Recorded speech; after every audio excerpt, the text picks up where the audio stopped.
All right, everybody, we're at Fruit of the Boom podcast. It's our first episode. I'm here with JBJR, Matt Sawicki. How you doing, bud? Man, brother, man, good to do this, man. I'm glad we got this off the ground, huh? Yeah, it's been a second. We've been talking about it, but here we are, finally, first cast.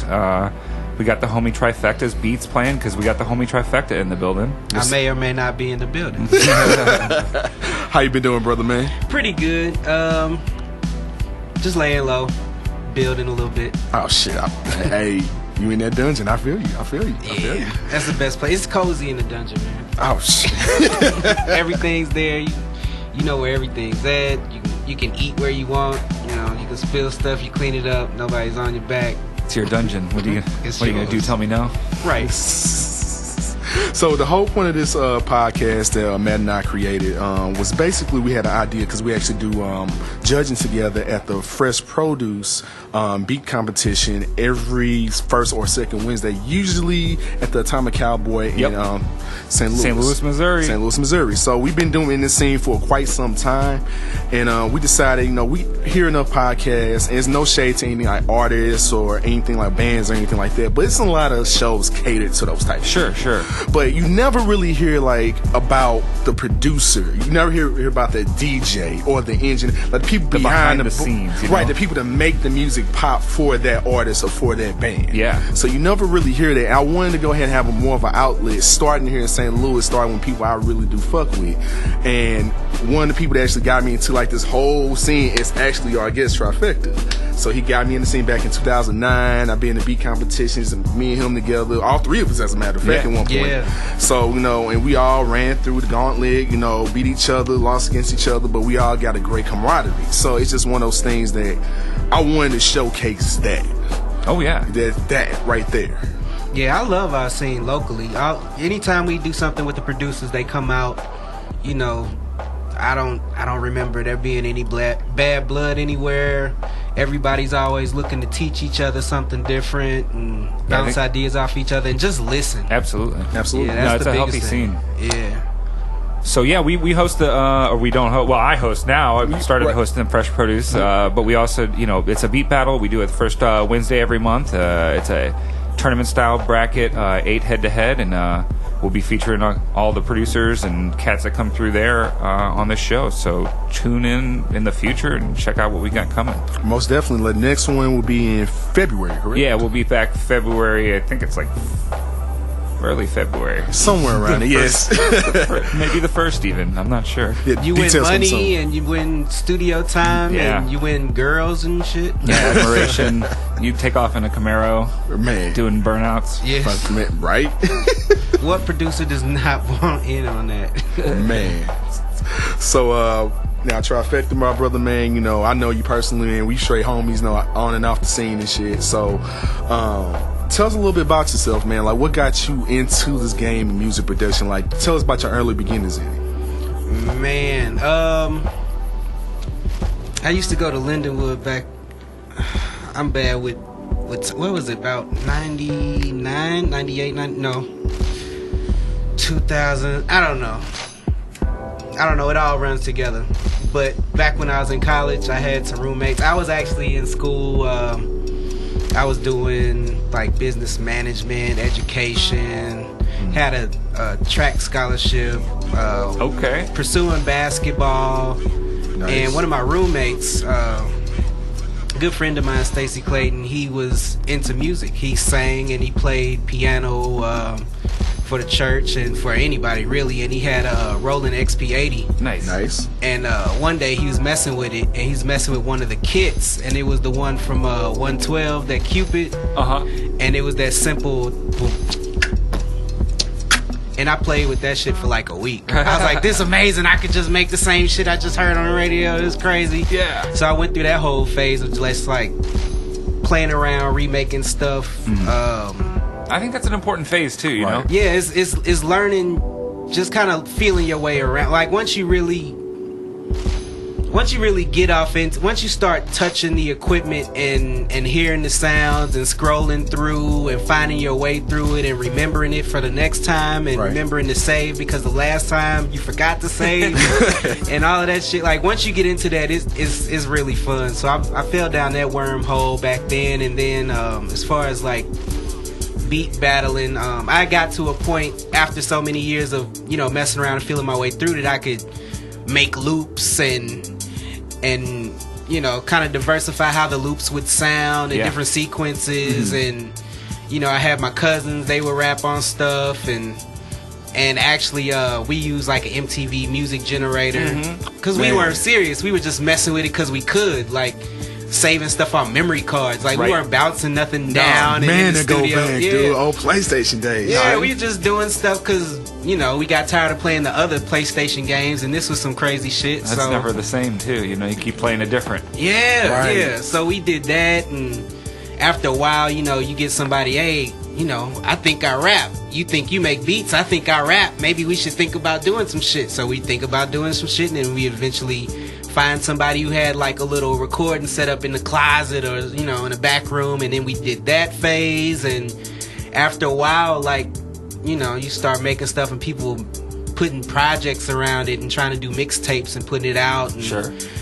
And it's like, okay, it's good enough to use, not necessarily good enough to sell, but I'm okay with that. I know where my place is right now. I'm not fucking Timberland. I just started doing this shit. Right. But there were a lot of other people who were just kind of doing it, and maybe a couple levels above me, who were like doing beat battles. Sure. And to be perfectly honest, I got into it with the idea of, I'm listening to all this stuff that I make like on the stereo that we kind of rigged up at the crib and through headphones, but this is actually a venue. I can hear this shit loud. Right. I can super loud, bassy. How close does this stuff that I'm making sound like something superficial that we listen to all the time when we go to the club or in the car?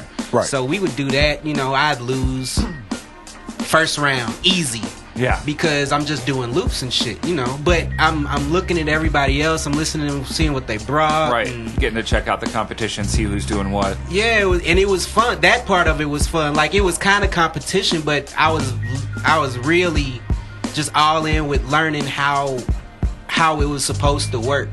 And so I took to understanding that there were different templates and different go-to sounds and presets and different stuff like that, and then stepping up, learning that, oh, okay, that's Fruity Loops. Oh, okay, that's Reason. Okay, that's this, that's that. So I'm going from MTV Music Generator to, and rolling XP80 to Tritons to MPCs to Fruity Loops that was that was so looked down on. Yeah. That shit was so looked down on back in the day. Now it's like industry standard. Yeah, like, this is the only thing that people even want to hear about. Yeah. Send me the Fruity Loop session. Like, that shit was so crazy back in the day. You couldn't say that. You would like kind of say it under your breath because everybody else is like Pro Tools and MPC and shit. But I mean, technology moves so quick, right? And I kind of got swept up in it and just kept creating and kept moving it around, and yeah, pretty much. So it was just, when you started battling, who were producers that you were battling with? Who were guys that were kicking your ass right So then? DJ Needles, first and foremost. Phase 1 was mopping the floor with everybody. Shout out to him up in New York. Who else? Ben Bounce. He was kicking ass. His shit was just so thorough. Like, he knew his shit. He knew Reason from front to back. He knew music. He knew the records. Like, he knew exactly what he was doing. Dro, my boy Dro, he doesn't create anymore.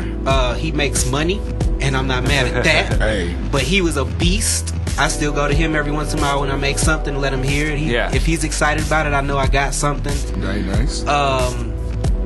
The Architect was killing shit. Like, him and who was that $1 billion Click? They were killing shit. Man, it was so many. Who else?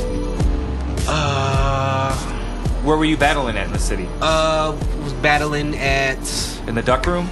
We were in the Duck Room and the Elvis Room at Blueberry Hill. Yeah, I mean the Elvis Room. That's what I was thinking off the bat. I think I battled at the African Palace. Battled at Atomic Cowboy. Right. Battled at the Gramophone. I don't know. Again, sorry if I offend anybody for not remembering, but I don't remember much. I don't think anybody like specific. No.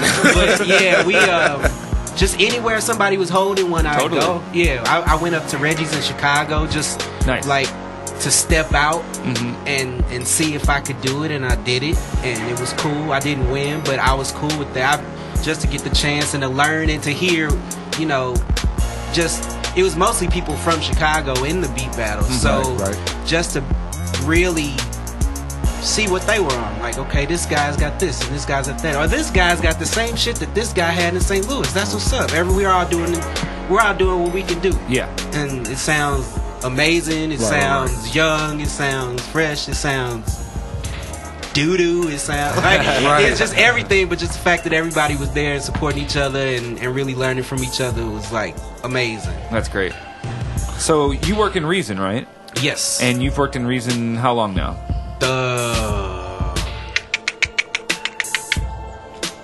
What was it? 2000 is 2002, 2003, maybe. Sure. Like 2.5 version. Yep. And you said you told me just earlier you're on 6. Yeah, I'm on 6. I've been dedicated to 5 and 6. I'm gonna step up and get I don't even know what the new. I think they're on 8 or 9. Okay. I'm gonna check that out. I have everything. I got a tower that I invested in. I built it just to make beats. So you're on PC? Nice. Yeah, I'm on PC. Have you always been on PC? Yep. Okay, so that's kind of what I was going to lead into. I wanted to ask you, because I think Reasons maybe had this amazing longevity because only against like new coming DAWs are you getting cross platforms. Right. Like you'll get cats that make beats in Logic, but that's only on Mac. You'll get cats that make beats in Fruity Loops, that's only on PC. So a guy like you is making beats in Reason, so you're on PC. Ben Bounce has always been on Mac as far as I know, and you guys are giving each other tips. So I'm curious, do you think that Reason's maybe had a really good foothold as long as it has because it's been cross-platform as long as it has been going? I believe so. A lot of people say that the strength of Reason is the melodies, the melodic sounds in it, and you can rewire. So you can, if you know what you're doing, you could hook up Reason to Machine to some other shit that you need, Pro Tools. Put it in Pro Tools. Yeah. Like kind of like a master slave situation. Yeah, and then it's just kind of, I always compare it to it being one of those things, kind of like when 16-bit video games were in. You had Sega, and then you had Nintendo had their thing, and Neo Geo had their thing. Sure. And, you got all of these different things competing, but they're all kind of at the same level. So it's really pick your poison. Some people will see it or feel it, be able to work it one way, and they just get it. That was my thing with Reason. When I started with Reason, it wasn't really so much to just try to make the best beats I could ever make. It was just like, oh, I can make beats with this? That's fucking cool. Oh, what's this? This is the redrum, and I can put samples in it, and I press this button, and it's like kind of like a beat machine itself. Okay, cool. And then when I got tired of that, I had the other modules that I was learning, and and that's pretty much why I stick with it now, because I have the same learning process within it, and I'm used to it, and why change up if you're feeling good? And then I can hear something, and somebody showed me that they made this in Pro Tools, or they made this in something else, and I can hear it, and I can replicate it in Reason. I can figure it out. Totally. And after I figure it out, it's not so much to do exactly what they did, but just to kind of, now I got something new in the arsenal that I can put my spin on and, make it something different my own. Absolutely. So how would you say is the learning curve on Reason? Because, me and you've always talked in the past, like, me being a Fruit Loops person, you being a Reason person, we try to, go back and forth on stuff, and we kind of had like the same kind of deal. Was like the learning curve for us was like, like how would you feel the learning curve for someone trying Reason for the first time? Like how would you think they should get into it? Like, because I know you need MIDI equipment usually to use Reason in the right format. So how would you say the learning curve of Reason overall would be? I think it's pretty easy, especially to somebody that doesn't know anything. It's just all in how it's brought to them, who's teaching it to them, what YouTube person is bringing it to you, or how your mind works, how you want to create. Some people are more tonal. They want to deal with the MPC pads. They want to make just one-shot sounds or chopping sample stuff. You can do that in there. It's easy to learn in there. But some people, they just want to. I'm a keyboard person. Like, I don't necessarily need so many pads, and I'm a keyboard person. This key is gonna do what I need to do. I can change the resolution on the key or whatever. I can do what I need to do that way, and it's a keyboard. You just play it as long as you know where to hit record at. It's pretty simple to me. I think Fruity Loops is simple also, because early on I did flirt with that, and it wasn't bad. I took to Reason a little bit quicker. Sure. And I just stuck with it. I think the visual representation of everything in Reason is what can have, kind of attract people at first. It's very, very easy to see this is connected to this. Like if you're coming from an analog world, it seems to be like that would be always what you prefer. Yeah, you're looking at the rack, and then you can look at the world view of it, and then you can get into it. Like with somebody who's really looking to produce, a piece of work, you need to be able to see it in those type of ways. So if you're kind of systematic in that way, visually is perfect. Nice. So, going back to beat battling for a second, I know you were the champion back in the day for the Red Bull Big Tune back in 2010. Okay, yeah. So, tell us a little bit of history on that. Like, how did that kind of come about, and where did that kind of take you from there? So like I was saying, once I really started making beats and wanting people to hear them and people using them and battling, it's like the natural next progression within me battling was like finding other places to battle or other things online. That was like when I really found the internet. Really was when I started making beats. Right. It was just different message boards and everything. I think I forgot the name of the site. I was on a couple sites where you battle your beats and you can also sell them. Like Rock Battle and stuff like that? Yeah, like Rock Battle. I forgot the name. PMP and stuff like that? Not PMP. It was something else. I forgot the name of it. No disrespect to it. But yeah, I saw a couple guys talking about different battles every now and then that were going on. And I think one day... I went on YouTube, I clicked a couple links, and I saw, I think it was Seasick in a Big Tune from that year, whatever it was. And his shit was amazing. And I got caught up in that for a minute, was like, yeah, I'm not ready to beat battle. That shit. But then I kind of, widened my view of it and saw everybody else that was battling, saw the stage they were on, saw that there was a venue of people, saw that they went from, place to place, and they were really, it was really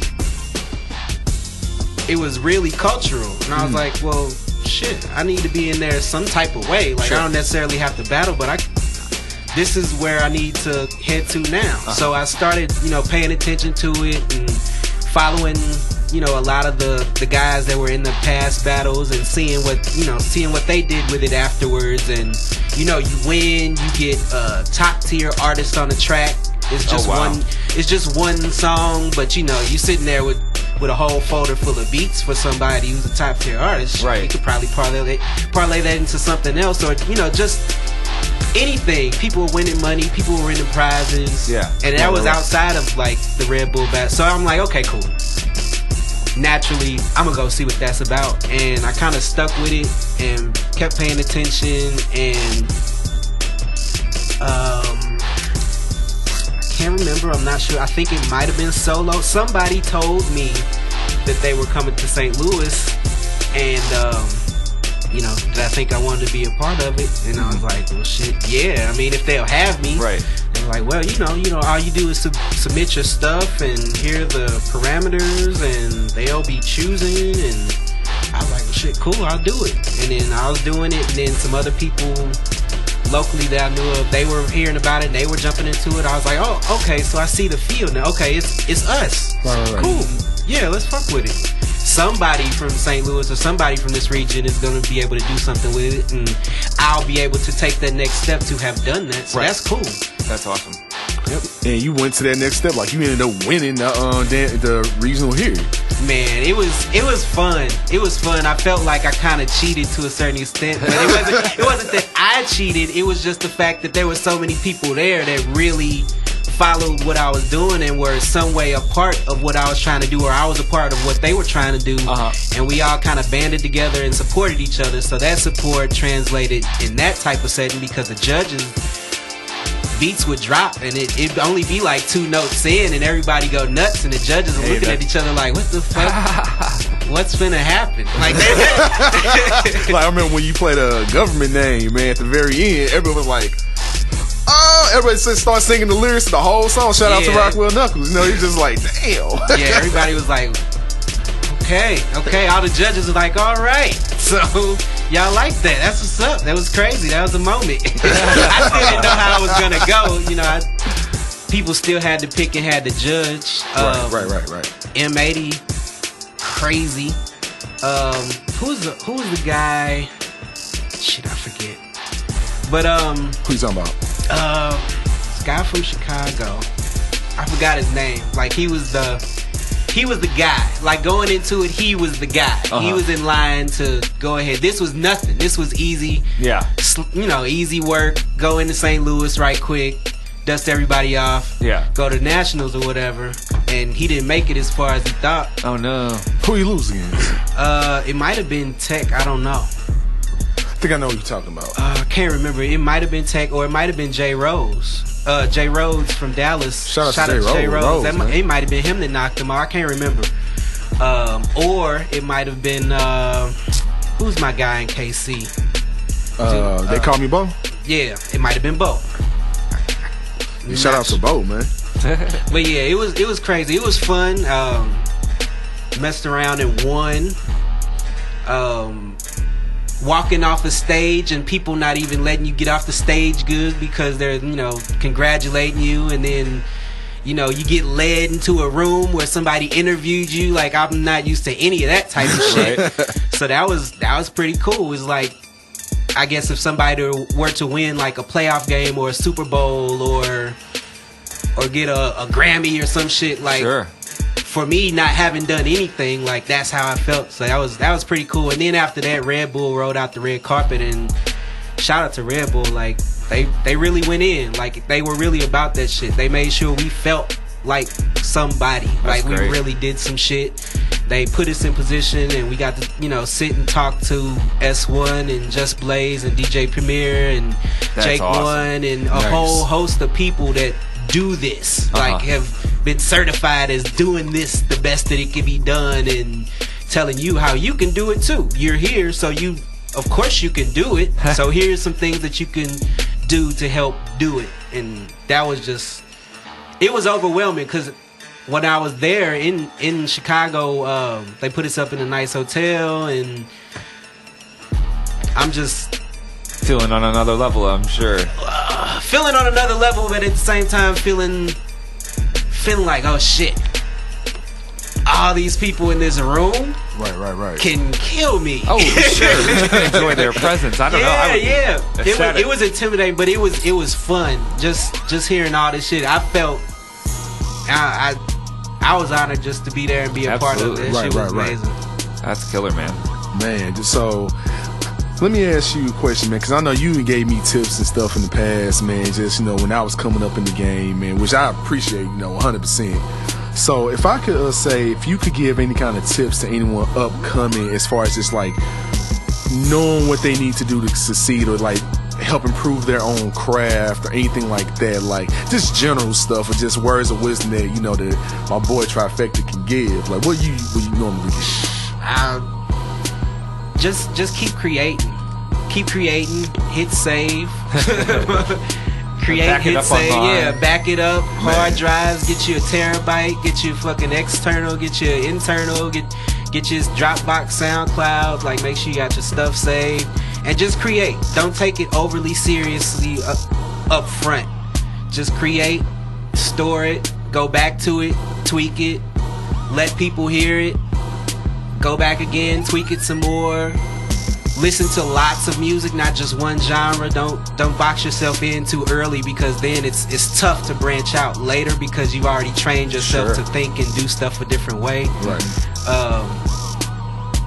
Just have fun with it, and through having fun with it, if you end up making strides with it, then you can talk about some of the other stuff that's a little bit more serious that you can really start to, hanker down on and anchor in and possibly make some money or make first and foremost, make a name for yourself. It's hard to make money if you don't make a name for yourself. Absolutely, right.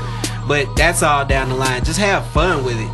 Just keep creating and keep saving it, keep tweaking it, and keep learning. It's always, in the beginning, it's always a good time to learn as much as you can.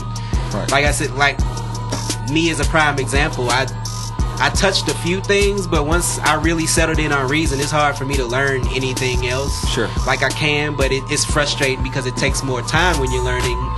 And in Reason, I can just open up a session. I can knock out 5 beats in the time it takes me to learn how to save something on some other shit. Right now, I understand. Something crazy. I feel you.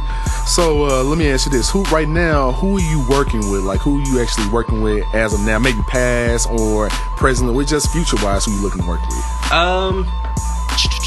I guess artist wise, I'm working with the Knuckles, kind of helping them round out some things. They have a ton of tracks that Matt knows. They come over here and amazing. And when they finally settle on the ones they want to use out of the 100 or so that they have, Matt mixes and masters them and makes them sound the best.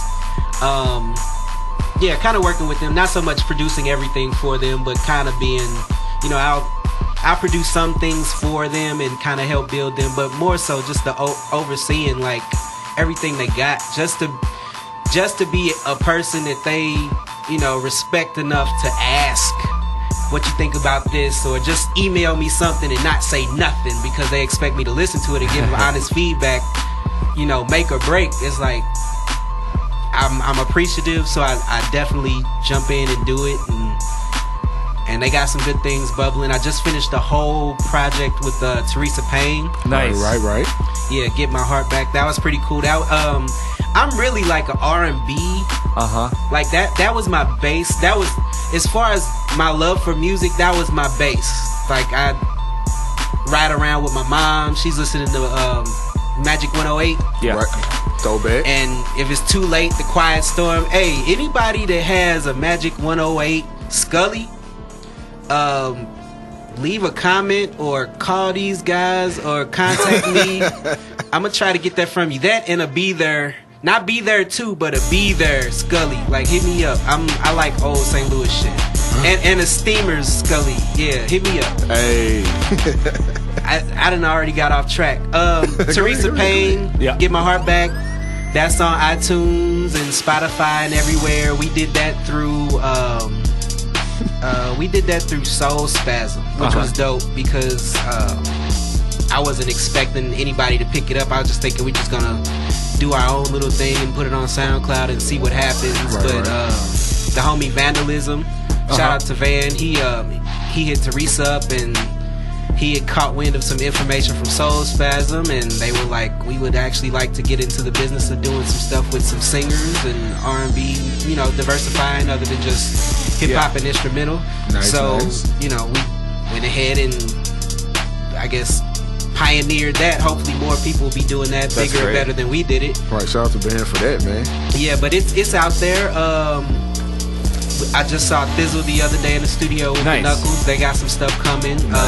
Me and him I did some work on his last project. Is that Against All Odds that I had some stuff on? Dude puts out so much stuff I can't keep track, but it's all quality. Definitely go and Google Thizzle, or I think he has a website, thizzle.com. Catch up to Thizzle. If you follow me, you follow Thizzle. If you're not following me, do that and then follow Thizzle. Did some work with Fiend. Fiend, Jet Life. I did some stuff with Currency's label, Jet Life. Shout out to Street Wiz and Young Roddy, and I love Young Roddy, man. Hey. Who else is on that? I think Corner Boy. Shout out to everybody over there. Shout out to Musa.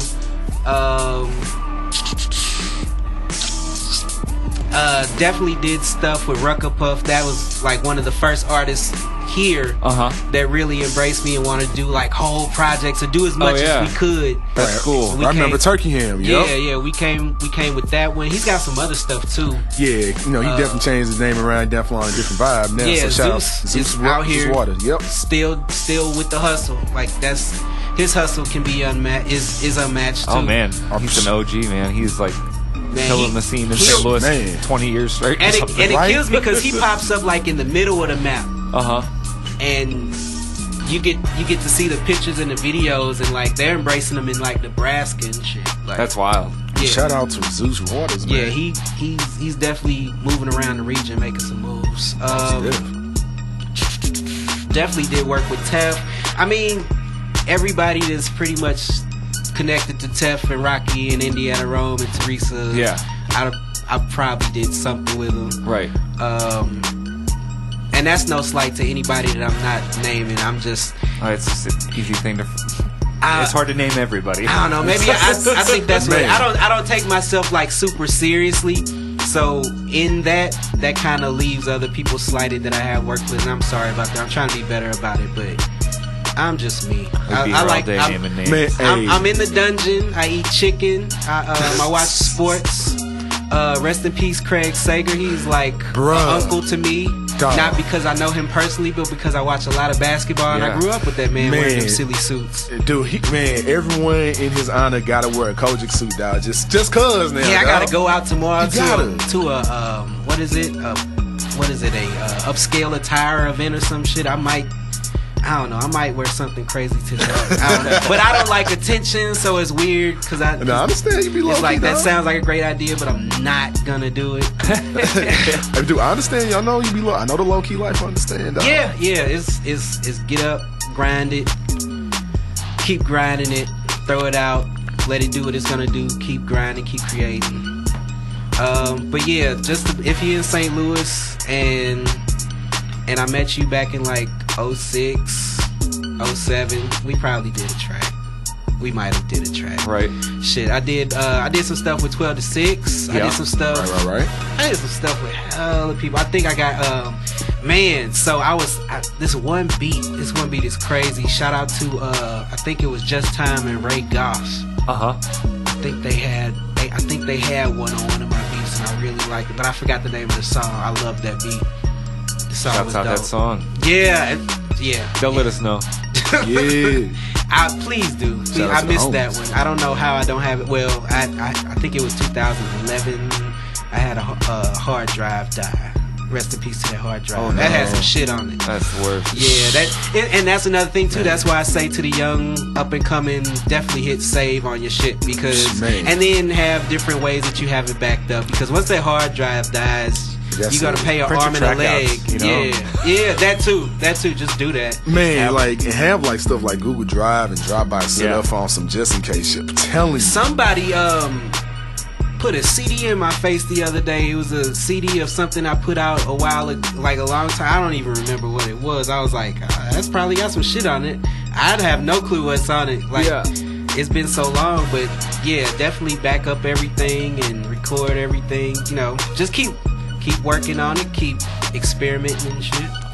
And one of the last few questions I got, me personally, is I'm a sample head. And I know you a sample head in a sense too.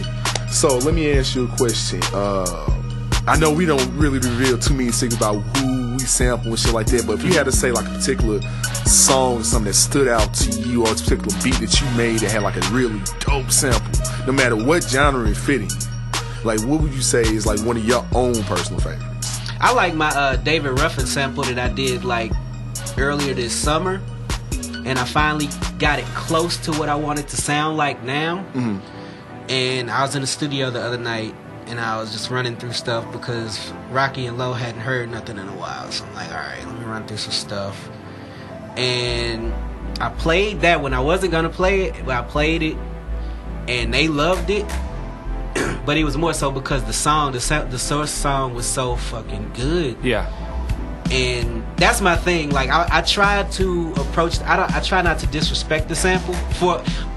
there's tons of shit I've not sampled just because what am I gonna do with it? That shit's already immaculate. Right.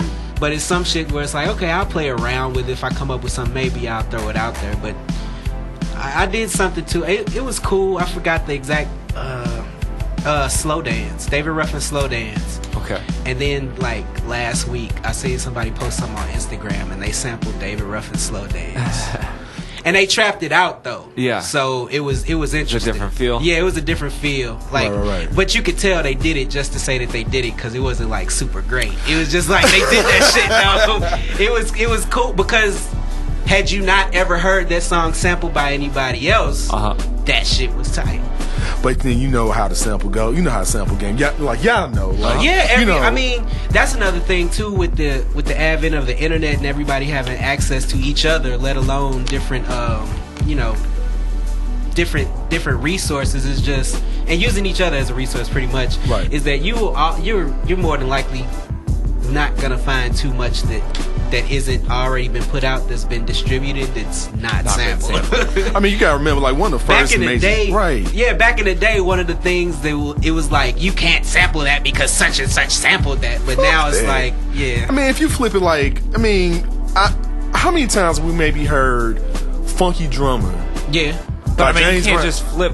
You can't just flip it bad though. You know what I mean? You're right. I mean, because you can flip, you can speed it up, make it drum and bass, slow it down, make it hip hop. Sure. So you got shit like ain't even James Brown. It's like just James Brown in general, or Curtis Mayfield, or Isaac Hayes, some shit like that. Curtis Mayfield a lot. Yeah, man. It's like you can flip it like 5-6 different ways, and I know you encouraged me to do that a long time ago, and I tell people the same thing. If you gonna sample, it's cool to sample one way, but try to sample it more than one way so you can get out. Because that's how you get good, man. Yeah. Sample it, chop it at different points, different ways. Dude, like just kind of play around with it. Because to a certain extent, amongst your peers, you're already gonna get that side eye anyway. Right. Like, so he think he good enough to sample this shit. Okay. Man. There's always gonna be somebody to get that. Man. And it's okay to, give it a shot. There's nothing lost or gained. Well, there's nothing lost really. You can gain quite a bit, but I mean, you just try it and do it and see how it works out. Right. I haven't really put too much out in a while because I was really self-conscious about first how I wanted it to sound. Mm-hmm. And you get studio ear on your own shit real quick because it's yours and you're tweaking it and you're in it micromanaging at certain points and stuff, and you don't hear it the same after when you first started. But it's all part of the process, really. Right. And when you do enjoy the process, it shows in the end. Like, that's the biggest thing I learned, is that, like, if you respect the music and you enjoy the process of creating and learning and building and kind of dealing with some of the other producers and other creatives, like, that's where the reward is, really. Sure. And then everything else after that, okay, so you're gonna make yourself a sandwich and eat it, and then somebody comes by and says, that was a great sandwich that you just ate, here's $20.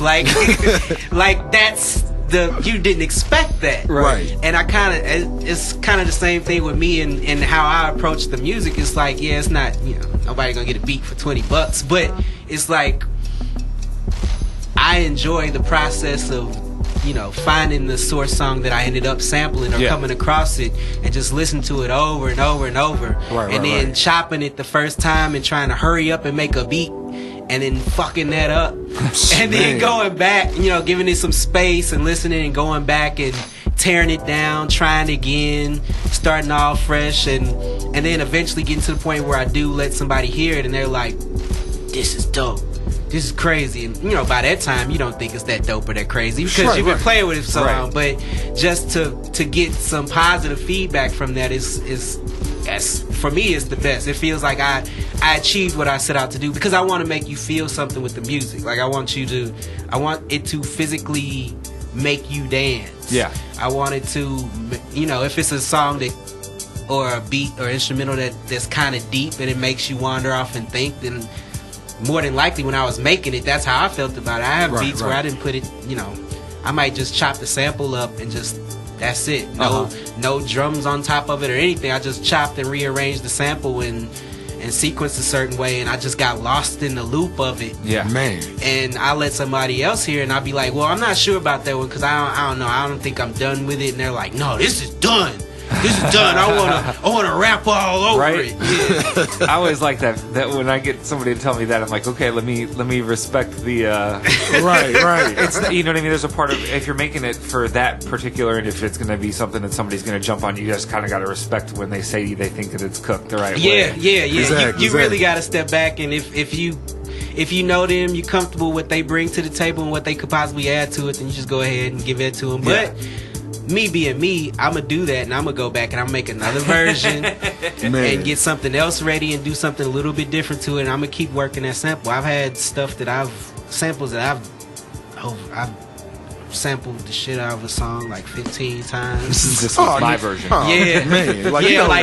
This is the one I would let rappers hear, and this is the one that I will just listen to myself, and this is the one that when I get time, I'm going to go back and mess with again and all that shit. Man, like, and I guess we think on the same wavelength to an extent, because I know we've swapped samples and shit like that. We put each other on game and shit like that. So I already know, man. Like, that's why, like, some shit I do have, and I'm like, no, I'm not telling no one about this shit. Yeah. And then I got shit like, like you said, I don't mind sharing. Mm-hmm. But and then like just like with my techniques and shit like that too. Like, I know you got techniques that you probably would never say, or like, okay, this is my own personal thing, or like, hey, I don't mind giving you the game on this. You know what I'm saying? I'm pretty much an open book, really. Right. I respect other people that want to keep their sample, their source song, and their mystique sacred. I mean, protect your magic and all of that shit. But I'm just kind of different. I don't take myself as seriously as maybe I should. But if anybody's wanting to know how I do what I do, I'm like, the only way I can really show you is for you to come physically see it, and that's when we have time. I can tell you, but it doesn't make sense. It's kind of simple in comparison to probably what you're already doing. So right. But yeah, I'm willing to share whatever. I don't feel like I'm losing anything. I always feel it's like I could tell you everything I do, but with you not having my experience, how are you? That too. And it's not like my experience level. It's like my life. To this point makes me choose to do what I'm doing. So you can know the knowledge, but you can't have the sauce. Too. Exactly. That's another thing too. Like, I step away from periods at a time from creating just to live life and let life inspire me to make whatever it is I'm gonna make next, and how I'm gonna make it next. Like, with what type of tone, or what type of, if it's going to be aggressive, it's going to be laid back and whimsical, if it's going to be super big and dramatic. I just let it down. And then also too, I'm the way I create is just as random as how I am, really. So, I can be sitting down and spend like 2 or 3 hours on trying to make a beat and not get shit done. Sure. Or I can sit down and make like 8 beats. None of them sound the same. All unique, banging. Yeah, well, not even banging, just different. Like, some of the stuff that I've been on lately has just been really tranquil stuff, just really chill stuff. That's what I'm gonna ask for my last question. So 2017, can we get a Trifeckta beat tape? Man. Yeah, I guess I talked it up earlier, so we can do that. I have to come back and see you though. I gotta. Oh man, I just want to hear it. Man. I just want to. You finna hear all of it. You gotta watch what you asked for. I'll be in here now. I want to get a Trifeckta beat tape 2017. Man, great we'll Christmas present. Man, bruh. We'll do that. I have like about 30 or 40 that I keep in rotation, and then maybe like 8 of them are kind of something like what I might want to put out, and I want to put make another 10 or 15 to go with it. Or it's all in flux, but I'm narrowing it down. It's gonna be a good feel. I think the other stuff that I've done in the past has just been really dramatic and aggressive and playful and bouncy, and this is gonna be kind of bouncy, but it's gonna feel good. Nice. Right. Yeah, man, but shit, I mean, I've been a fan of your work, man, for like a long time. So the day you come out with that, you're gonna have to let me hear that motherfucker. Oh yeah. You're gonna have to. You're gonna hear it before everybody else. Oh, absolutely. Yeah, I got like maybe 10 people. I just like, okay, look, here, I'm bothering you to listen to this. listen to it whenever. Let me know what you think. Yeah. And it's like I don't really move until I get everybody back saying, okay, I like that. Right. And then there's some stuff that I don't really care about. I just throw it out there. I was at a certain point on SoundCloud, but I haven't put anything on SoundCloud in forever. It's just I think I kind of got discouraged and turned off by the fact that everything's just so oversaturated. So it comes down to, if I'm gonna put something out, I have to put it out a creative way. Right. And you kind of gotta promo it, and I'm horrible at promo. Even if it's my shit, I don't like spamming. I don't like feeling like I'm spamming people's email or their timeline. Hey, look at this. Hey, look at this. Hey, look at this. Oh, I mean, like, I think your work speaks for itself. Everybody knows your shit enough already. Right, man. I mean, just in general, I feel like everybody's stuff speaks for itself. And sure. And after you kind of like posted it like maybe 3 times in a day. Oh, but yours like will go around 8 days. People will speak for you, I think. Right. You know what I mean? Right, like you don't need it necessarily. Like I said, we known you. Like I've known you for, like I said, going on 8 years at this point. And like I said, every time I heard one of your beats, I'm like, shit. I man, appreciate that's nigga. So I appreciate it. I'm not Mike Will, so in my mind, I'm a lot lower on that type of level, but I do appreciate that. I think for me, it feels like I've just built some decent relationships and done my best to maintain them and not destroy them. Sure. And that goes a long way too when you're trying to like put out stuff and distribute it like on a larger scale than just you and your friends to listen to.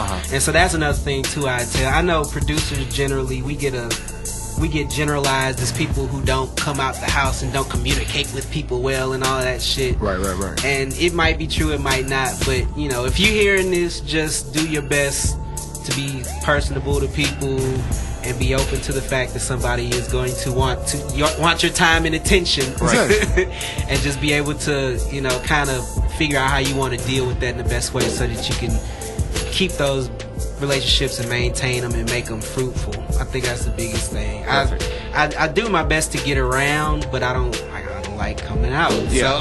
So I got friends in New York that, of course, I got friends in St. Louis that don't see me. Think about the friends in New York that don't see me. Think about the friends in LA that don't see me. Think about the friends in fucking Chicago that don't see me. In Texas. Right.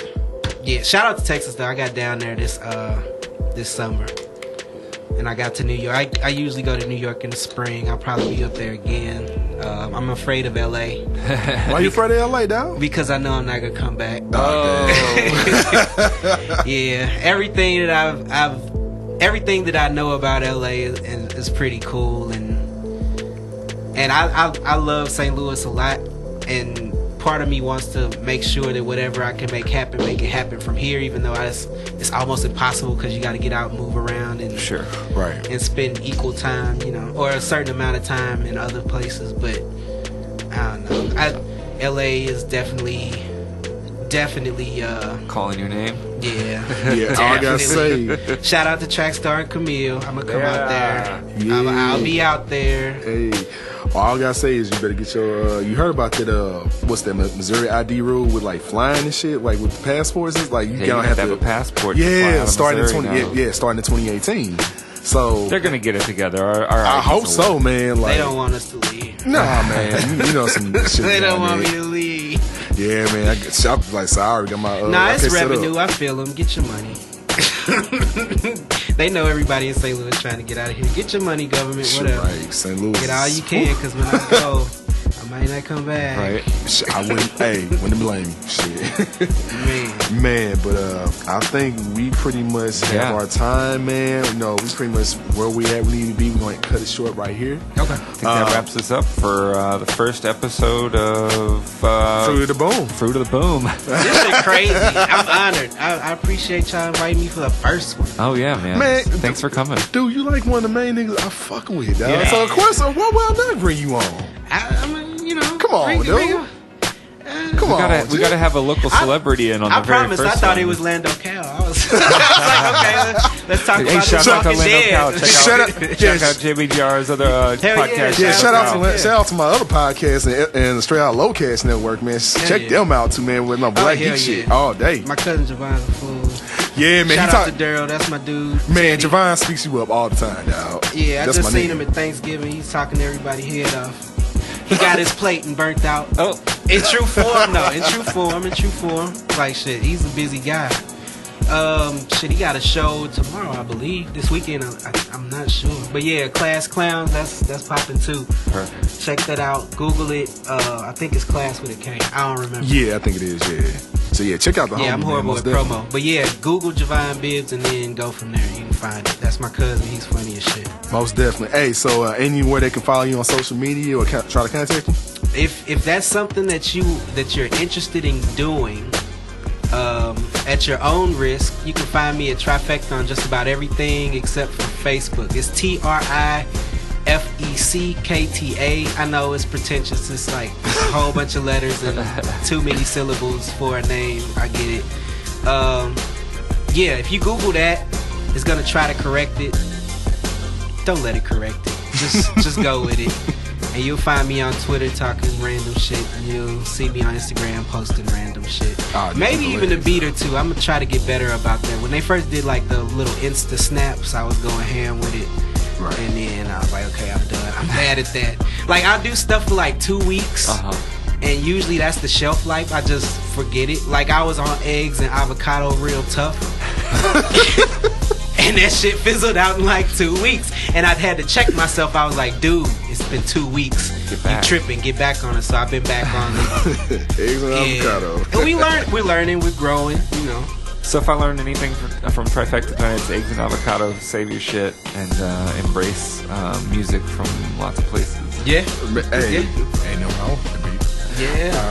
All right, Fruit of the Boom. Check it the next time, and then check us coming up soon at the next Fresh Produce STL. Most definitely. Make sure you email us at any given time at fruitboompod@gmail.com. Fruit Boom Pod. Fruit Boom Pod. And 3 also, words, 3 syllables. yes, sir. And also follow us at Fruit Boom Pod on Twitter. Okay. And make sure follow us on SoundCloud. That's the first place we're going to start putting some stuff out since we got these episodes. We'll definitely start moving to other formats, opening up. But we're going to start SoundCloud first, but then expand from there. Awesome. But most definitely, but if this has been our first episode, thank you so much for coming and rocking with us, brother. Thanks for having me. Like, again, I said, it's an honor. I thank you guys. Thank you, bud. Man, thank you, man. Much appreciated for having you come on. Awesome. Most definitely. Well, we'll catch you next time with the next episode. We'll holler at y'all. Peace. Bye-bye.